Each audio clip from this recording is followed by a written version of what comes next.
കോഴിക്കോട് വീണ്ടും dance of സംഘത്തിന്റെ രാസലഹരി വേട്ട. കാറിൽ കടത്തിയ 1 കിലോയിലധികം MDMA-യുമായി 3 പേർ പിടിയിലായി.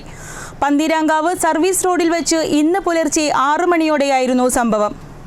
കോഴിക്കോട് നഗരത്തിലാണ് തുടർച്ചയായ ദിവസങ്ങളിൽ ഡാൻസ് ഓഫ് സംഘം രാസലഹരി വേട്ട തുടരുന്നത്.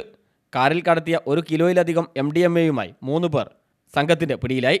ഡാൻസ് ഓഫ് സംഘത്തിന്റെ നൈറ്റ് പട്രോളിങ്ങിനിടെ സംശയാസ്പദമായി കണ്ട വാഹനം തടഞ്ഞുവെച്ച് സംഘവും പന്തീരാങ്കാവ് പോലീസും ചേർന്ന് നടത്തിയ പരിശോധനയിലാണ് പിടിയിലായത്. പന്തീരാങ്കാവ് സർവീസ് റോഡിൽ വെച്ച് ശനിയാഴ്ച പുലർച്ചെ 6 മണിയോടെയായിരുന്നു സംഭവത്തെ തുടർന്ന് മലപ്പുറം ചേലാമ്പ്ര സ്വദേശി ആദിൽ ഷാൻ, പള്ളിക്കൽ ബസാർ സ്വദേശി മുഹമ്മദ് ഹർഷലാൽ, ഐക്കരപ്പടി സ്വദേശി മുഹമ്മദ് ഫർഹാൻ എന്നിവരാണ് പിടിയിലായത്. പിടിച്ചെടുത്ത MDMA കോഴിക്കോട് ജില്ലയിൽ വിതരണം ചെയ്യാനാണെന്നും സ്കൂൾ അവധിക്കാലമായതിനാൽ ആവശ്യക്കാരേറെയാണെന്നും പ്രതികൾ സമ്മതിച്ചതായി പോലീസ് പറഞ്ഞു. Kozhikode city police commissioner Merin Joseph IPSന്റെ നിർദ്ദേശപ്രകാരം നഗരത്തിൽ രാപ്പകൽ ഭേദമന്യേ നിരീക്ഷണമാണ് ഡാൻസ് ഓഫ് സംഘം നടത്തിവരുന്നത്. പിടിക്കപ്പെട്ട ഷാൻ MDMA കേസിൽ ജാമ്യത്തിലിറങ്ങിയ ആളാണ്. News bureau, Kozhikode.